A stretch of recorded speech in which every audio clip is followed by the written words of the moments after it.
Setyembre noong nakaraang taon, tinamaan ng Medusa ransomware ang sistema ng PhilHealth kung saan nakompromiso ang nasa 750 GB file size o katumbas ng 421,000 files nito. Dahil dito, pansamantalang sinuspinde ang website ng kumpanya, pati na ang members portal at e-claims nito habang isinasaayos ang kanilang sistema. Naapektuhan ng insidente ang serbisyo ng PhilHealth sa mga stakeholder nito sa mga buwan ng Setyembre at Oktubre. Pero sa kabila ng nasabing hacking incident, sinabi ng PhilHealth na nabayaran nila ang mahigit 45 billion pesos na obligasyon nila sa mga partner health provider sa huling 5 buwan ng 2023. As of December 31, 2023, PhilHealth has paid a total of 45.1 billion to our partner health facilities, both private and government.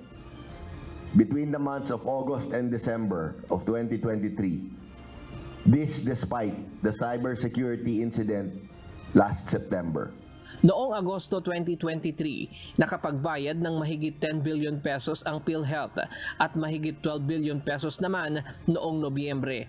We have bounced back in our capacity to process payables and even exceeded our commitment to settle our obligation with our partner facilities in 90 days. Apila naman ang PhilHealth sa mga partner facility nito na magsumiti lamang ng tamang claims at sumunod sa panuntunang ipinatutupad ng batas para maiwasang ma-denied ang kanilang mga claims.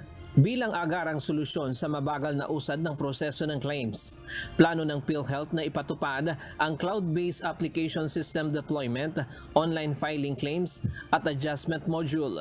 Tiniyak din ng PhilHealth na pagsisikapan nilang hindi na muling mauulit ang nangyaring hacking incident noong nakaraang taon.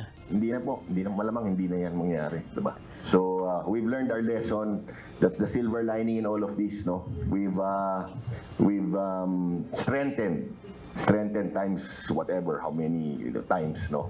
Our system, and I think it's safe to assume, no? It probably will not happen anymore. Ryan Lacanlale, UNTV News and Rescue. Diyos ang aming sandigan, serbisyo publiko ang aming pinahahalagahan.